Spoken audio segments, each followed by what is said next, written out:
in here because last week I told you about my grandbaby.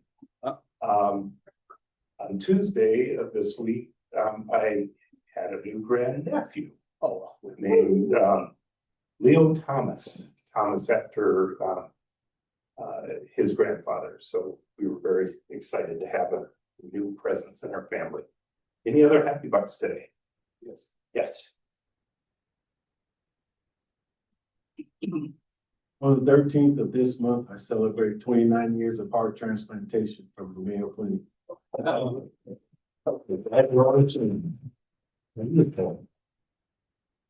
Yes. Okay, so this Sunday, my son, my youngest child, graduates from college, so we are done with tuition in college forever.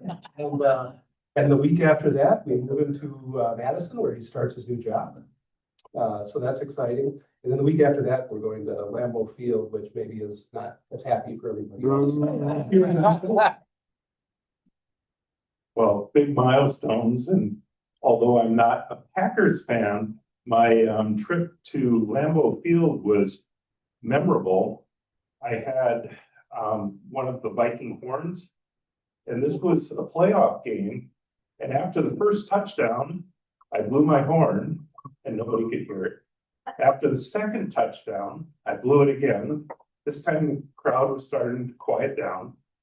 After the third touchdown, yes, I blew it again. And then after the fourth touchdown, I blew it really hard and the stadium was completely silent. And then my phone goes off and it was my son. And he said, "Dad, after that Nate Burleson touchdown, did you blow your horn?" I said, "Yes. I heard it on national TV." So then after the field goal, I was ready to blow it again, and this big old Packer fan in front of me, who looked like a big biker, turned around and said, "You blow that horn one more time." So I did blow it.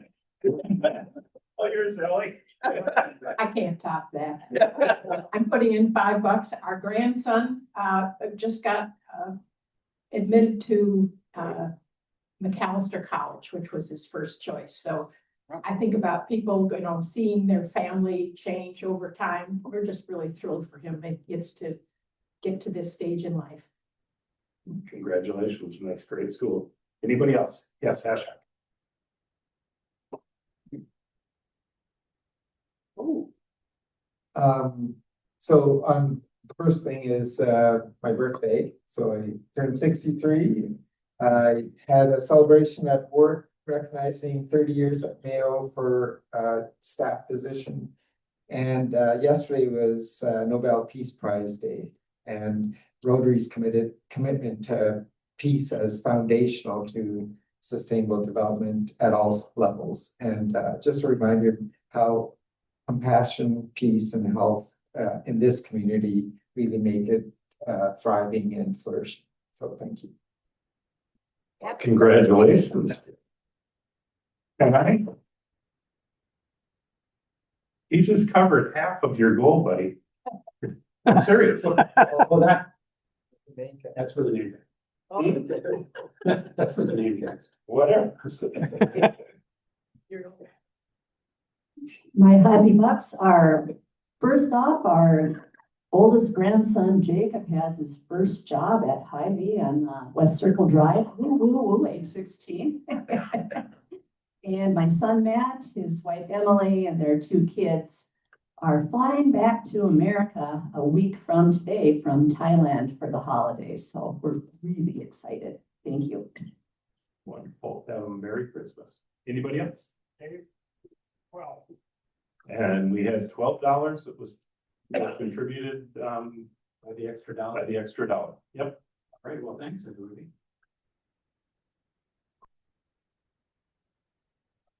So Celeste will share the reflection today. Turn it over to you.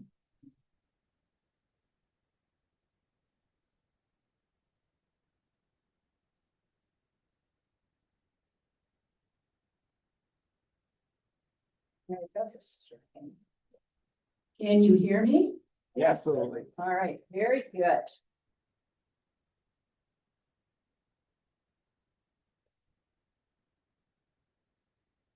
Recently, as I was doing some Christmas decorating, I found my mind wandering as I did these mundane tasks.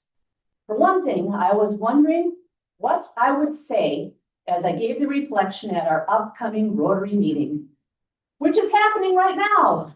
As I was pondering this, I came across one of the old clocks that we have decorating our home. At least two of them had stopped as they were in need of batteries. I haven't replaced the batteries on this one yet, but I will. It's a little more of an odd battery. As I replaced the batteries, I was thinking about the nice poem that Audrey read last week. At least I think it was last week. This led me to reflect on some of my favorite poems. And believe me, I am not one to sit down and read poetry. But I did think of one compelling reading, possibly not even technically poetry, written by William Shakespeare. A few years ago, I had the privilege of being at the Guthrie Theater for a performance of one of Shakespeare's comedies entitled As You Like It. I was thoroughly enjoying the play until Act 2, Scene 7, when the character Jacques stated the following words. And at this point, I became transfixed. All the world's a stage, and all the men and women merely players. They have their exits and their entrances, and one man in his time plays many parts, his act being 7 ages. Fellow Rotarians and honored guests, I became transfixed as I thought of all those who have made their entrance onto this world stage since the first performance of this play in approximately the year 1599 at the Globe Theater. Did you know that since that time, approximately 22 billion people have been born on this planet Earth since those words were first uttered 400 years ago? Don't ask me how I figured that out. I calculated that a few years ago, but I did have a method. And then this morning, I double-checked myself asking AI, and AI said that it might be 40 billion people. We just don't know. And here we are together right now in our own small cocoon of time at the VFW mess hall. What's it called? 1215? Something. Post. Thank you. Post 1215. But back to the clock. I replaced the batteries. And of course, you know, can you guess what I noticed? The time was off. The hands are all wrong. And as you know, you have to adjust the hour hand and the minute hand. And did you know that when you have a clock like this, they're either one that you have to wind or that has batteries, that you should not wind the hands backward, that it's bad for the mechanics of the clock. You need to wind it forward, which can be a painstaking event sometimes. And as I was doing this winding, I was reflecting on another poem by Robert Frost that many people find to have deep meaning and thus affords much debate sometimes. The poem is entitled The Road Not Taken. It was written in 1915. I will read parts of it to you now. The first stanza goes, and I encourage you to read it later on your own. 2 roads diverged in a wood, in a yellow wood, and sorry I could not travel both, and be one traveler, long I stood, and looked down as far as I could to where it bent in the undergrowth. I'm going to read the final stanza. I shall be telling this with a sigh, somewhere ages and ages hence. 2 roads diverged in a wood, and I took the one less traveled by, and that has made all the difference. And then my reflective thoughts converge with my mundane act of winding the hands forward instead of backward on one of the clocks. I considered that it might be possible if winding the hands backward on a clock was detrimental to a clock, how choosing a backwards path might be detrimental or harmful to we humans as well.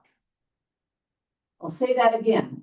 If winding the hands backward on the clock is harmful to the mechanism of a clock, might it also be harmful to a human if we consider looking backwards too much? Is it possible that when we have the choice in life of choosing one of two paths, considering Frost's poem, that the paths represent possibly one path looking forward, anticipating the future, and another path looking backward, choosing to dwell on what has happened in the past? Frost also mentions, to be one traveler, long I stood, which I take means that we must live in the present moment. Now, we should not have analysis paralysis when we choose to live in the present, but we do need to live in the present. Regarding the path that leads us to the past, we all need to remember our personal histories and what has brought us to this day. We need to reminisce, but dwelling on some past paths may not be healthy for us, may actually stifle us from being who we ought to be. Is it possible that choosing to live in the present and focus on the future is the road less traveled by and the one we need to choose? And might that make all the difference? As Shakespeare alluded to, we each have our entrances and our exits, and we each play many parts. What part on this great stage of life is waiting for you next? What path will you take that makes all the difference? Keep in mind, sometimes the smallest of actions, done with sincerity and humbleness of heart, can have the greatest impact. Thank you for allowing me to share these thoughts with you today.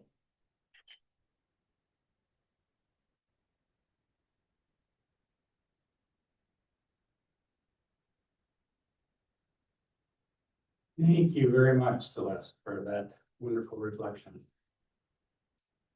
Looking back is kind of natural this time of year. And I think that looking forward also in the next few weeks is natural with the new year. Colin will help us with introduction of our guests today. And happy guests, Larry.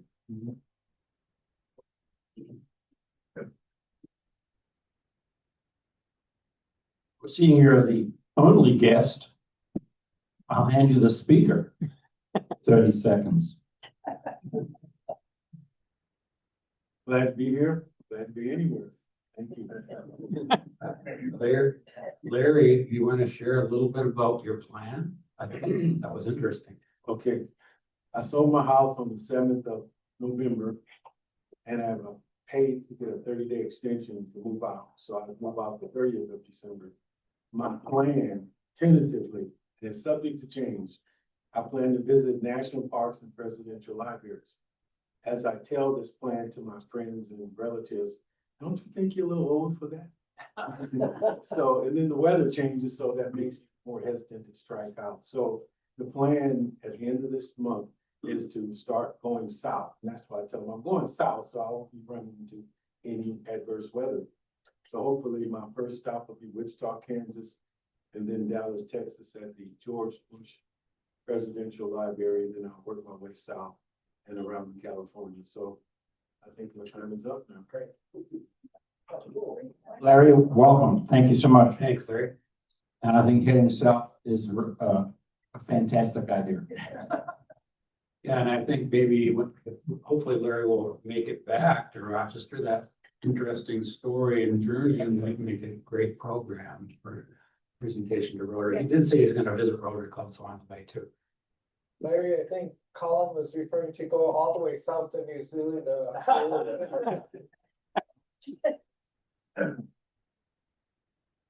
Okay, I want to congratulate all our members with December birthdays and anniversaries as listed in the pre-meeting slide list.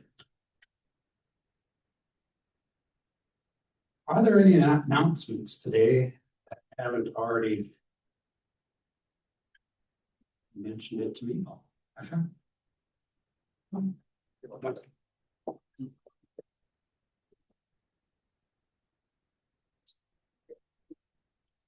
Just so real quick, in honor of or tribute to the peace, theme.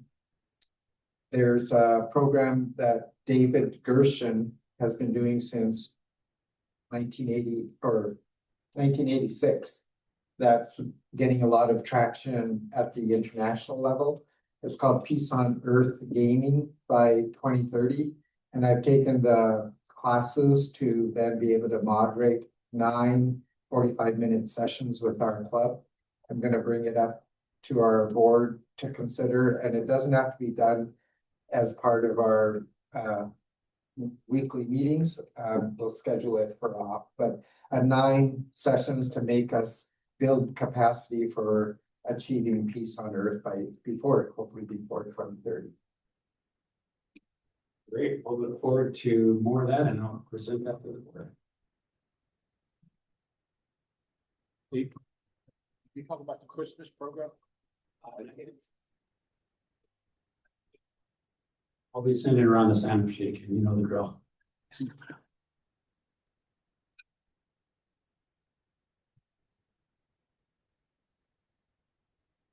The Professionals in Action group is having their Christmas holiday party the same day as ours, but they're having it a little bit earlier in the day so that hopefully they'll be able to attend our holiday party if they wish to. I know some are planning to do that. And Marilyn has an announcement about the upcoming Cook for Kids dinner for the Jeremiah program on January 13th.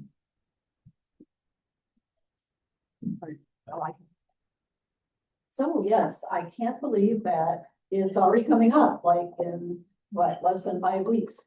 Seems like we just did Cook for Kids in September. Here it's already, January is already upon us, so. But yes, it's Tuesday, January 13th. And in talking with a couple of people, we're leaning toward doing soups, hot soups. And Callie, who's in charge of the community outreach at Jeremiah, indicated that that pasta-based soups especially go well. But we always need the basics like salad, fruits, bread, milk, juice. So desserts like bars, cookies. So unless you are a snowbird and going to be someplace warmer in January, please very seriously consider signing up. I will be sending out a sign-up sheet soon for this. So thank you very much. Marilyn, am I correct that if people can't volunteer for the evening part, they're still welcome to bring food? Oh, yes, absolutely. You don't have to be there. You can contribute the food. And if you can't take it there, you can get it to another Rotarian who is going to be there. Yeah, so. But I didn't mention, yeah, we always need people to serve, like 4 to 5 or 4 to 6 even people to serve, which is very gratifying to be on site. Anything you can do is welcome. Thank you, Marilyn.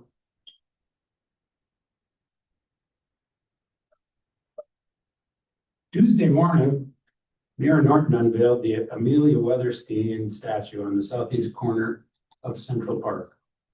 As a reminder, Amelia was the first woman elected to public office in Rochester, and Rotary had a part in this. You see the base of this statue was paid for with a grant that Owatonna Club actually instigated, and Allie was instrumental in that. And you can see her in the picture here too. There were many Rotarians present for the unveiling, and including our own Karen Rickless, who was the second woman to serve elected as the Rochester School Board president.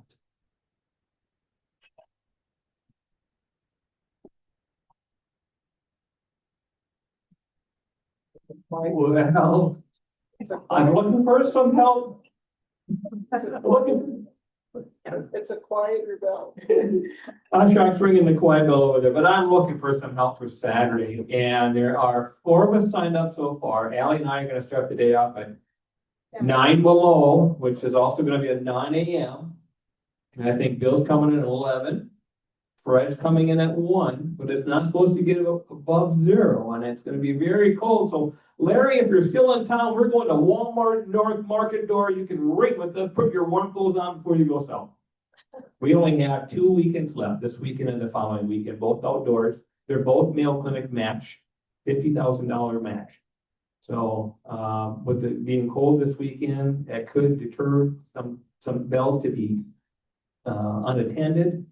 And hopefully people will still stick stuff in there or not, but normally they don't. So if we could get some extra help for some of those extra hours, that'd be fantastic. Otherwise, we're gonna do what we can, guys. Thank you.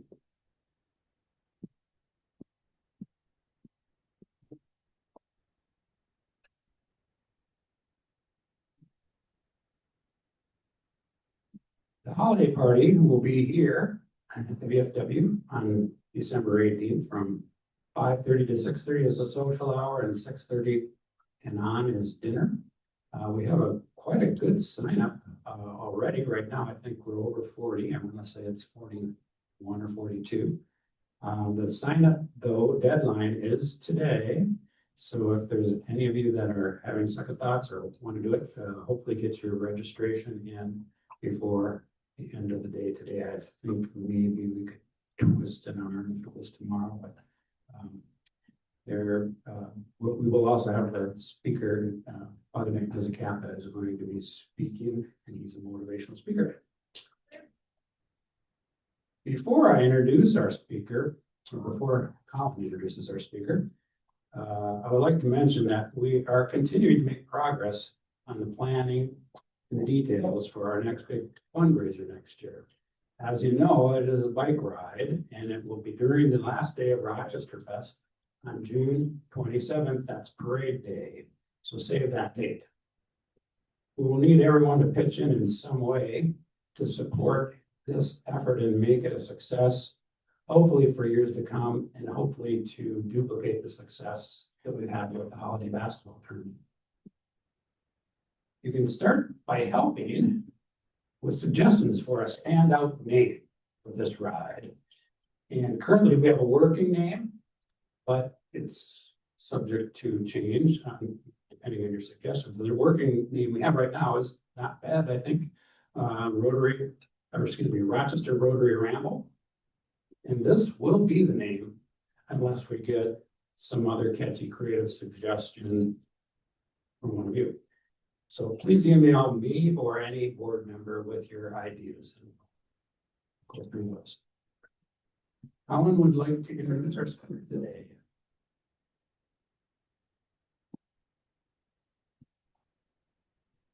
Coldest day of my life and Pat's life was ringing bells in front of Sam's Club outside a few years ago. Oh, sorry, Matt, that's not what you wanted to hear. But I did ring inside last weekend at Hy-Vee. Sorry, no, I'm not going to sign up for Saturday. I didn't get a bio from Jeff, but this is Jeff Pieters, and I was very nervous when he told me he had 60 slides, because you know I'm a sticker for getting started on time and stopping on time, and if he takes 1 minute aside, a slide, 60 slides of a wallet. So he assured me that he will be done at 1 p.m. Jeff Pieters is the editor, publisher of the Post Bulletin. I know many of us knew Randy. I don't know if Randy was a member of this Rotary or any Rotary, but Randy seemed like he was a member of everything, everywhere.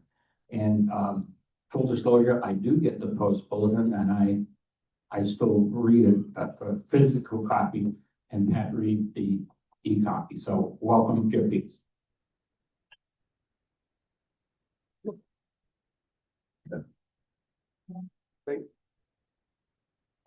Sorry to talk out of We can turn that one on if you want. Oh, well, then I can turn around and look at my slides. So is that this button that looks at them? Yep. There we go. Yep. Right. Well, thank you, everybody. Yeah, just actually technically, I'm not the publisher. I'm not Randy's replacement. I would be probably more the analogy of Jay First, who was at the newspaper for many years. Probably most of you here know Jay.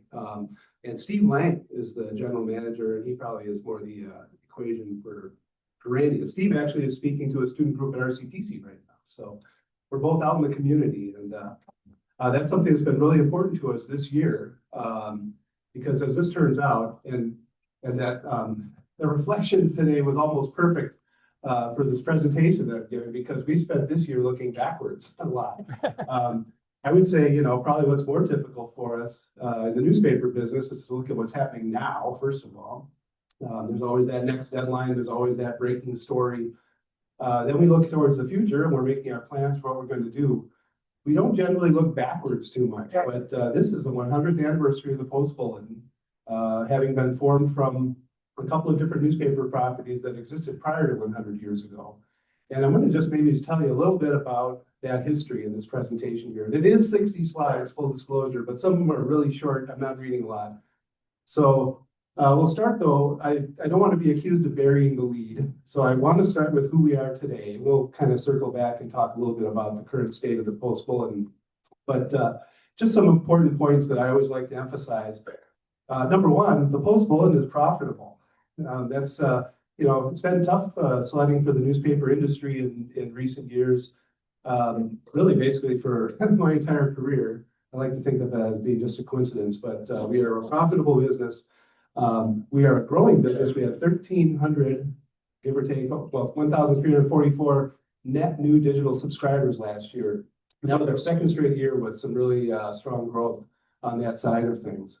It's a stable business. Our newsroom staffing is largely unchanged. Over the years, we have 18 full-time newsroom staff right now, including 7 news reporters, 3 sports reporters, a whole category of editors, 1 photographer plus a photo editor, and some people who tend to our website. And then, of course, there's other employees in other departments at the Post Bulletin as well. And we're the local outpost of a family-owned corporation now based in Fargo, North Dakota. And so we have people who work for the Post Bulletin, who perform services for readers in Rochester and for our company, who aren't based here either. So, you know, the true size of the Post Bulletin is actually greater than just the number of people stationed here in Rochester. But you know, we have about 30 people who come into the office every day at the Post Bulletin. And then we're local. So we live here, we work here, we know Rochester. That hasn't changed. So just some history, and here, I'm going to put my reading glasses on. And first of all, let me know, if you can't hear me. I've been told I need to eat the microphone, but I don't want to get too loud either. So holler at me if I'm not being picked up. Also, feel free to interrupt me with a question that you have. Yes, Colin. I can hear you, but I can't see that. That's hard to see. Okay. I don't think, Just what I mentioned. I don't think you'll be able to see with your glasses. Yeah, that's true. If I put my glasses on, I can see my notes on my phone. I won't be able to see my slides, and I might not be able to see you, but we'll do the best we can. So anyway, with those caveats, this is the earliest image of any newspaper in Rochester that I could find. It's available on a website, and I'll tell you more about this later. It's called newspapers.com. The entire Post Bulletin archive and the archive of Rochester newspapers predating the Post Bulletin are all there.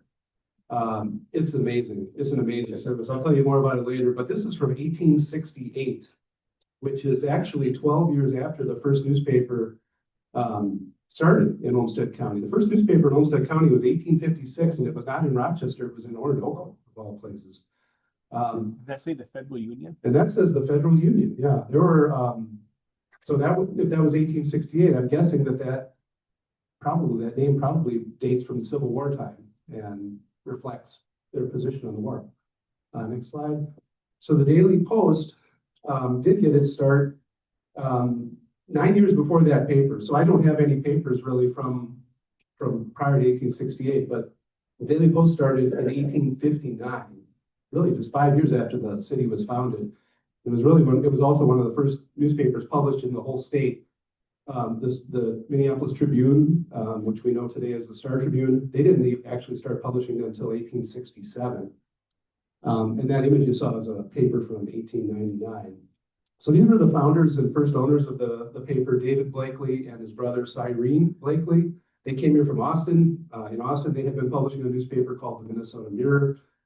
And they moved their entire newspaper operation from Austin to Rochester to get started here in a single horse-drawn wagon.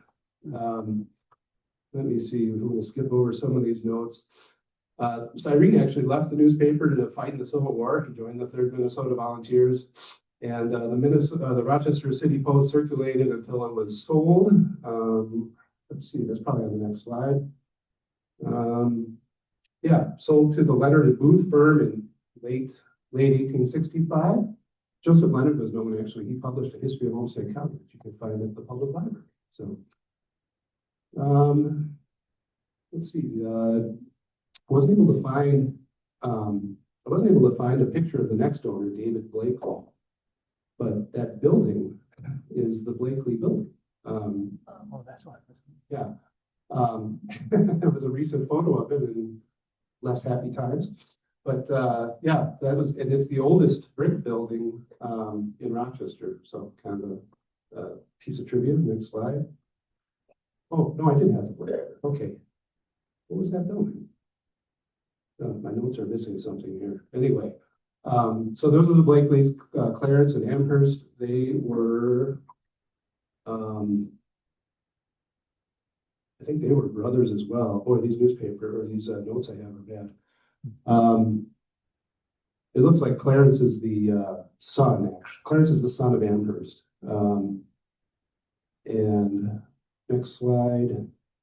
Okay, those are some carrier boys. Okay, next slide.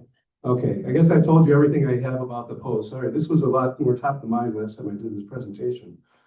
The Bulletin is really kind of where some of the interesting stuff happens. It was a little bit foreshadowed by that picture that we had of the statue just prior to my presentation, because the Withersteins were involved with the Bulletin.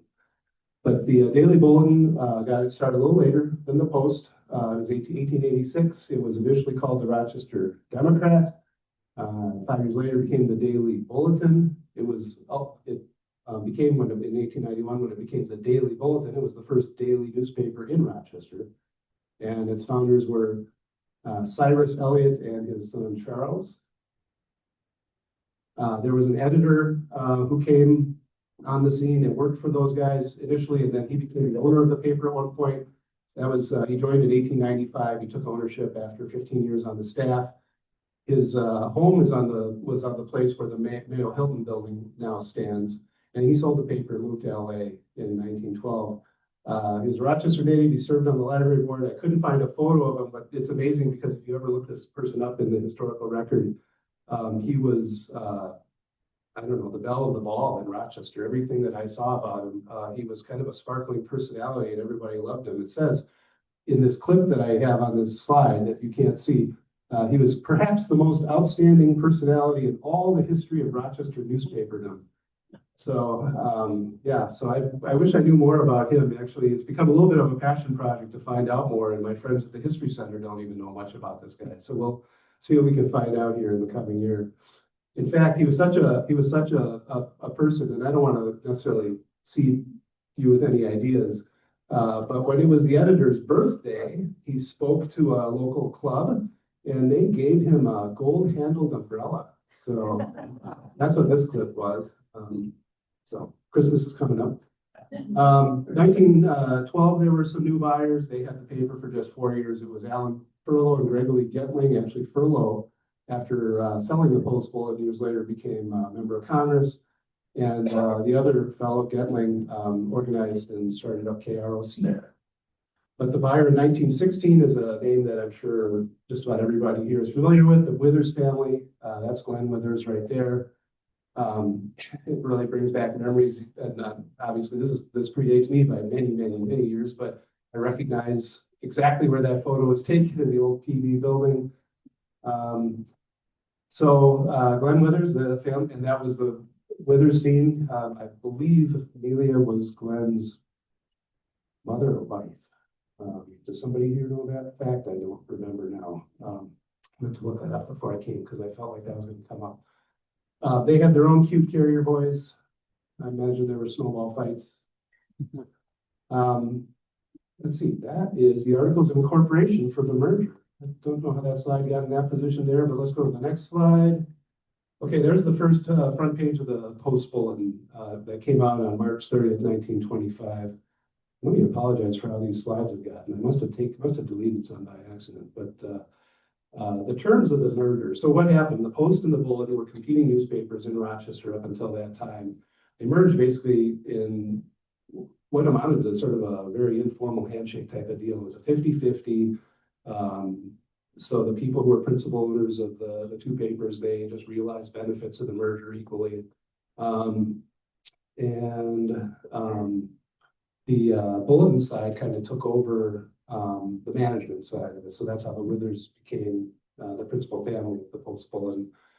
But that first issue from March 30th, 1925, I think I zoomed in on part of it in the next slide, and it's still going to be impossible to read, but there was sort of a statement of purpose on the front page that I kind of was arrested by the first time I saw it. And it talks about the policy of the paper. It says the policy of the Rochester Post Bulletin will be to serve the public. The newspaper is a quasi-public institution, and this publication will be operated on that basis. Will endeavor to have as its vision the scope that the best interests of the community require. Talks about how it will be fair. It will interpret the local news without bias and without prejudice. And subscribers will receive 100% newspaper printed to serve only the public interest. I just thought that was pretty neat. That I think is still how we operate today. We are reporting the news to serve our own ends. In fact, sometimes it almost feels like we bend over backwards to kind of thwart our own interests at times. We're very bad at self-promotion. So yeah, here we go. In terms of the merger, it was a 50-50 deal. They moved into the building that had been owned by the Post. That's actually a building that still stands in Rochester today. Kind of rare to find a historical building still standing in Rochester, but this is, if you've ever been to Thursdays on First, you stood right outside this building. It's the Blakely building. So it's right between the Massey building and where City Market is. It actually has the word Blakely building right on the front. And that's the Blakely family that at one point owned the Post. The first board of directors was a 50-50 mix of Withersteens and Blakeleys. And yeah, it was a 30-year agreement to 1955. And there's the Blakely building. Next slide. There are all the reporters paying attention closely to their editor and his needs, just like they do today. There's the composing room. We would get things set up for the press, and I think next up we have the press. Yep. So press in that building, that was all just on site there. Here's a newspaper celebrating the 15th anniversary of the merger and the 500th year of printing. At that time, some of these ways that things were phrased back then were kind of funny. So 45 full-time employees include 40 men and 5 women. Of the men, 34 are heads of families and are good customers of retail stores. Of the 34 married men, 23 own their own homes and 34 own automobiles. I think everybody on our staff today owns their automobile. Just don't need to brag, but so here's just a quick timeline. So in 1944, Claire Blakely died. In 1956, they moved out of that Blakely building to the building that you probably are familiar with as being the home of the Post Bulletin, 1 block north of the library, right across from Civic Theater. In 1960, Glenn Withers died and his sons took over. 72, the building expanded with to include the new press area. 1974, computers came into the building for the first time. And in 1976, we started publishing a publication called Agri-News, and today we have that still, it's called Ag Week. There's where the press moved from the Blakely building to the First Avenue building. There's a time capsule that we actually pulled out a few years ago when the building was being demolished, and there was really nothing that interesting in it. There's reporter's floor again in the new place. The advertising department. I thought some of these contact sheets were fun. They're really great if you can be close enough to see them. Sorry about this, but there's just some shots from inside the newsroom and and the composing room, some of the stuff going on. There's all the press operators in the old press. And then in 1977, the Post-Bulletin changed hands from the Withers to a family-owned corporation from suburban Chicago called their last name was Small. It was called the Small Newspaper Group. At one time, the Small Newspaper Group was pretty large. It ran all the way. They had a paper in California. They had papers across the southern Midwest and upper Midwest. And we were kind of their northern outpost. So they agreed to keep the Withers, Bob and Charles, on the staff for at least a few years. And so Charles was editor from 77 until 1980 when they hired Bill Boyne. I'm sure many of you knew Bill Boyne. Bill was phenomenal man, phenomenal journalist. He became publisher as well in 1982. They had agreed to keep Bob on as publisher for 5 years, and when 5 years was up, Bill took over his spot. In the late 80s, they expanded the building a little farther. That's where that curved glass was, where you could walk up and you could see the press running in the mornings. And so that was the brand new blue press that we had until the very end. 92, some further developments on the computer front. They started to make pages on a computer screen instead of the way I started. I actually go back in newspapers in my career far enough where I can remember getting copy on a long sheet and cutting it out with X-Acto knives and gluing it down with wax onto a makeup sheet. We haven't done that in a long, long time. There's the expansion in progress. And there it is, finished. Okay, more recent timeline. Some of this history is it doesn't feel like history because I was here for a while of this. Actually, next month will be my 25th anniversary at the Post-Bulletin. So in 2000, Rochester Magazine debuted. And Steve Lang, who I mentioned earlier, he's also the editor of Rochester Magazine. I'm sure a lot of you know that. He's the only editor that the magazine has ever had. It's kind of hard to imagine there being a magazine without him, but someday we may have to face that back. We'll see. 2003, Bill Boyne retired and John Losmus became publisher. I was hoping to see John today, but I know he sometimes comes to these. In 2004, we expanded our building yet again. That was the big distribution center that kind of ran up to the northeast corner of the property. It was an $8 million expansion. 2007, Randy Chapman was brought up here. He was a member of everything. He still comes up from time to time. You might see him around town. Of course, he has a lot of long friendships here. So he was our publisher beginning in 2007. 2019, that's when we were sold from the Small Newspaper Company to Forum. The building was not part of that sale. Maybe you all know all about that, but the terms of the deal were that Forum bought the business and I guess kind of the employment rights of the employees, but all the old furniture, all the stuff from the building itself stayed. And of course, that was sold separately in a different transaction. So we moved away from downtown and now we're in a building in Southwest Rochester. It's the second floor of a Think Bank building. We were driving south on Highway 52 and you see Trader Joe's on the left. If you look on the other side of the highway, that's where we are. And then we'll go back again, just one last note on the last bullet point there. September 10th, 2023 is kind of a historical date in my mind. That was the very, very first time that we had a digital-only subscription count that was higher than our print subscription count. And those lines never crossed again. That was the last time, and they never will cross again because today actually is not even a 50-50 proposition. It is 66% of our subscribers are digital only. We never pick up a newspaper. It's all on their iPad or their phone or their computer. And, that's obviously a big change. And I think to me, it is a sign of a lot of hope for our industry overall, because the apparatus of designing, printing, and distributing that newspaper is such a heavy overhead cost for us. And to deliver it digitally, it's a lot easier and is really preferred by a lot of customers. And we really crossed the bridge in terms of, I don't think I hear very often from people anymore. I don't like to read the newspaper on my screen. a lot of people really do like it. You don't have to get your feet wet to go pick it up in the driveway. You don't have to worry about it being late. It's always on time. Your fingers don't get dirty, so. You can make the print bigger. You can resize the print, yes.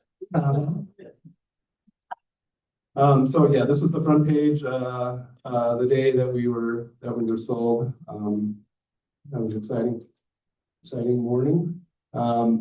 Here's a picture of the demolition in progress on our old site. That's right around when they got to where my desk was. I stood there and I watched. I sat in the same desk for 19 years, and I was there when the shovel took its swipe out of the floor and it was gone. It was a moment. And there's some more of the demolition. And then here's where we are now. So maybe that building looks familiar. We do have our signs on that you can see from the highway, especially now with the leaves off the trees. That's the environment we're in now. I don't know how many of you have ever spent any time inside our old building. It was showing its age by the time we left. Do you miss the odor that you used to smell there in the first half? Do I miss the odor that I used, the ink smell? The smell and the chemicals? You know, we probably don't miss the smell. I would say what we do miss is the feeling of that light rumble under your feet when the press would start up. You know, the announcement would come over the PA every time the press was about to start and what was being printed. That was the ceremony that they maintained from beginning to end there, which was always really cool. I mean, you did feel like you were kind of at the heartbeat of it all. But you know, we can look out the window now, and there's a pretty lake outside, and our furniture is new, the carpeting is coffee stained, and you know, there wasn't 30 years of cigarette smoking in the air there and stuff. So yeah. Oh, there we go. That's I was gonna use this slide. I used the slide, dropped it in by accident earlier. Okay, there's the reporters all paying close attention to their editor, and then the next slide, just like they do today. So yeah. Hasn't changed too much. I mean, the fundamentals are still there. We still are telling local stories. You know, we have reporters in the community, and we have interested readers, and we have all the same types of demands that we've always had to meet. Okay, here's some facts on where we are today. So these are a little fun. So in 2024, there were 35.4 million page views from our website. That was almost 9 million more than the previous year. So it was quite a good year for us. 97,000 page views per day. Those views came from 6.8 million different devices. So just to tell you what that means, if you look on your smartphone and you look on your iPad and you look on your computer, you're not one person to us, you're three. So we actually count the devices that come. And maybe just as a quick disclaimer, we don't know who you are when you come to our site. We don't know what you are being surveilled or tracked. We're not collecting your marketing information and that sort of thing.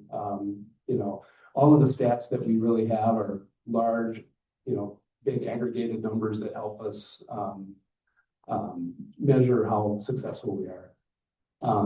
But we are able to see the average person view 2.7 items per visit, and the average duration of a visit was 2 minutes and 42 seconds.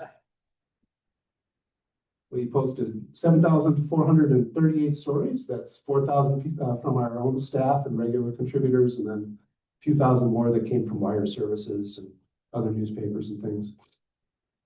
After obituaries, most popular sections are local news and sports, although business really gets it all run for its money. I'm sure everybody here has been reading Jeff Kiger for years.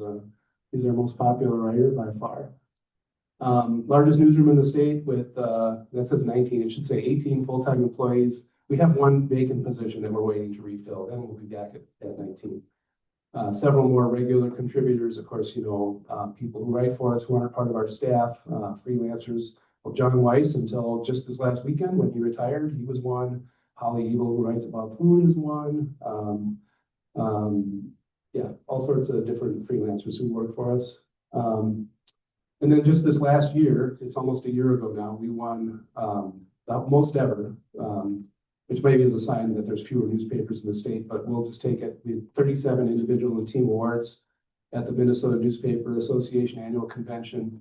They gave us a big trophy, which is a big traveling trophy that we have been lucky enough to hold on to a few times over the years. So next picture is Steve with the trophy. Yeah, I had to miss that one. I had a dog illness that prevented me from getting up there that day, but, there's some of the awards, all the team awards, at least, we let the reporters take their own individual awards home.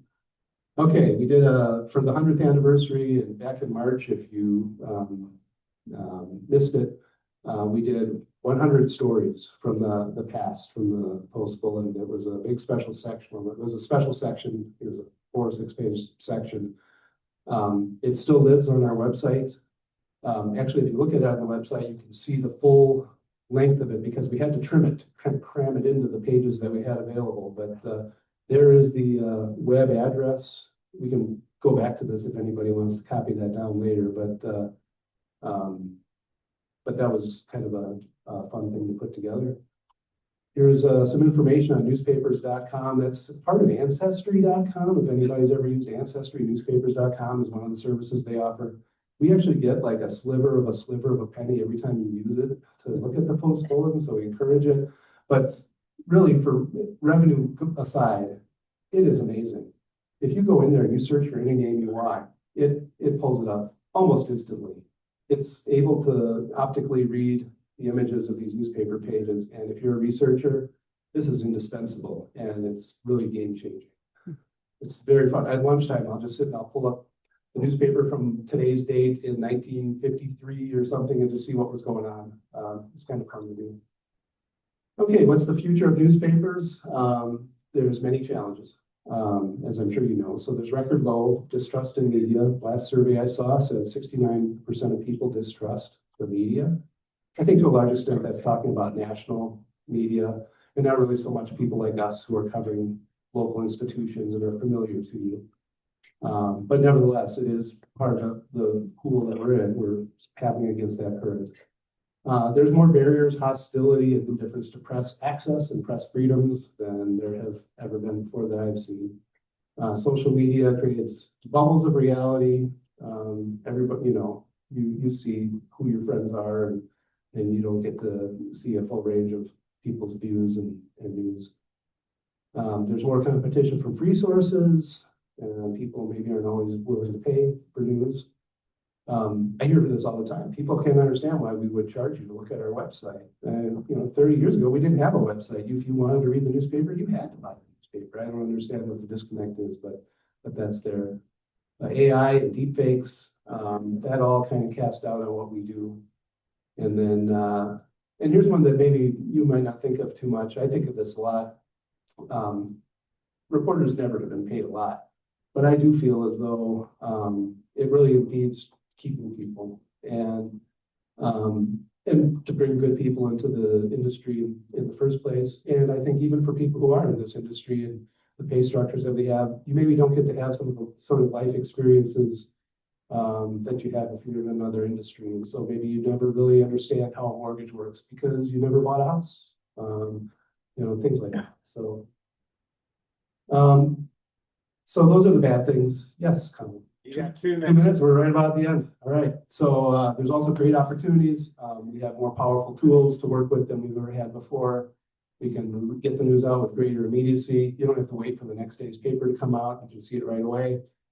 We can get more in there. We don't have to trim something to make it fit on a page. There's more transparency and greater intimacy with our audience. I get emails from readers every single day. Which is phenomenal. I don't have to put a stamp on it and write back. The example I often use is like Friday night football games. People will say, oh, you don't have those football game scores in Saturday's paper anymore. Well, you don't have to wait for Saturday. You can go on there Friday night and, instead of maybe 1 photo, you can see 12 photos and maybe there's even a video of the winning touchdown. There might be a couple of different stories that they're all about. We are able to do a lot more than ever we were able to do in the past. I would say people who enter this field today, better training and better all-around know-how. We've hired some people out of college who have just been phenomenal. I'm really encouraged by what I do see. They are people who know what they're getting into. They know that journalism is a tough gig. So anybody who's going to mess there is because they're a true believer. And I would say that our world needs good journalism now more than it ever did before. And that's not my slide. No, That's great. I'm done. I made it. Woo! Other questions? Mark? Where is the paper produced now? Is it in Sioux Falls? Yeah, the paper, the question is for people who are online, where's the paper printed now? It's printed in Sioux Falls, South Dakota. I think there's only been one time that the paper hasn't been able to get here on the day because of weather. What is your timeline as far as upload stories for their circulation? So what's our time for uploading stories to get them in the print edition? Yeah. Yeah, so we, Saturday's paper gets done actually on Friday morning, although we do have some sections and some stories that are done in advance. An opinion page may be done a couple of days in advance. You know, lifestyle section is done a few days in advance and things like that. But the latest news we get in for the Saturday paper is done Friday morning by about noon. And then for the Tuesday paper, that takes place on Monday in that same time frame. Yes, Have any of your student writers ever gone on to journalism? Have any of our student writers gone on to journalism? We've had, yeah, the high school student writers. I can be glib and I can say they were all too good of students to go into journalism, but there might be some, there might be some who have. There are some who've gone on to do some pretty remarkable things. We've had some really great interns over the years who have gone on to do some really neat things. Let me think about that one. I have a hard time kind of separating the high school students from the interns in my mind. There's got to be a couple. Sure. Yeah. Jeff, one final comment, and I've got 8 grandchildren, and all they know is this, based on your statistics, I've got to believe in less than 100 years, there will not be a printed post-Bulletin. I mean, you must have talked about that. Okay, so the question was about how long will there be a printed newspaper, given that young people probably have never held one or seen one. Yeah. And I was asked this earlier, how long will we continue to have a printed paper? I can tell you, even though, 66% of people are in a digital only subscription, the flip side is 34% of people do. And that's a lot. What business could lose 34% of its customers and still carry on? So we have every reason in the world to keep printing newspapers. This is the answer I've heard our CEO give on occasions. How long will we print newspapers? As long as we have customers who want them. So I've got to imagine it's not going away anytime real soon. But I'm a baby boomer, I'm 66. So let's just say 20 years from now, I'm not here. We just know statistically, I don't think my 11-year-old is ever going to read a hard copy of anything. Right, yeah. So some additional, for people who are online, additional commentary on younger people not being interested in print. And actually, one of the things I've come to see that I find, I just love this, is an 80-year-old person writing in or calling in or bumping into me and saying, "Oh, I just love to read it on my iPad." And I have an iPad and I have the app right there, and I just sit and I read it on that. It is really nice, actually. I kind of like reading it on the iPad almost a bit more than stretching my arms out like the Karate Kid, Yeah. Peter, so just one more throwback in advocacy for the paper boys. Yes. Paper girls. 50 years ago, when I was doing that in Edmonton, Alberta, Yes. it was very cold and our hands would be frozen. We'd have to carry these heavy bundles. Yes. It's a joy to see that the paper has got lighter. Okay. I wouldn't share your joy on that, Aisha. So it doesn't like to see the paper is smaller, but that's from a reserve of having had to carry it as a carrier. And yeah, we've gone to the postal service. We moved into the postal service from carriers. This was just too hard to fill those. It was the winter that we all first heard the term polar vortex for the first time. That all of a sudden we had carriers resigning in droves, and there was a period of time where reporters and people were out delivering papers, and it was 12 degrees below zero. And yeah, that really helped us move into the postal service. Yes. Just a plug on your newspaper.com. If you do any work in genealogy, that site is marvelous. All right. So a strong endorsement for newspapers.com. Yeah, I can't say enough good about it. It's great. Anything else, or am I getting the hook? Yeah, if you're getting Thank you. Stick around if there's any other questions.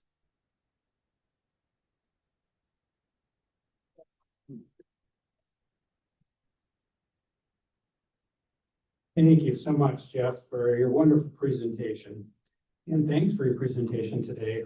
We will be making a donation to the Legacy Project in your name. Before we thank our volunteers for today's program, I want to offer a special thanks to Vicki Allen for helping organize the holiday party, which is nice that she was able to put it on a spreadsheet. And to Lori Lukey for enabling the registration to get out in plenty of time, so everybody has a chance to register. But today's the last day, tomorrow maybe. Thanks to all our participating volunteers for today's program, Sergeant Anonymous, John Woodruff, meal facilitator, Audrey Betcher, Norway Test, Lynn Clary, Celeste Hofer for the reflection, and Greg Hoskinson for greeter, and Dave for stepping in for Happy Bucks, and Colin for introductions. Mark Grips for AV and tech support, and our speaker, Jeff Pieters. I would like to remind Rotarians to go forth into the world and unite for good. We are adjourned.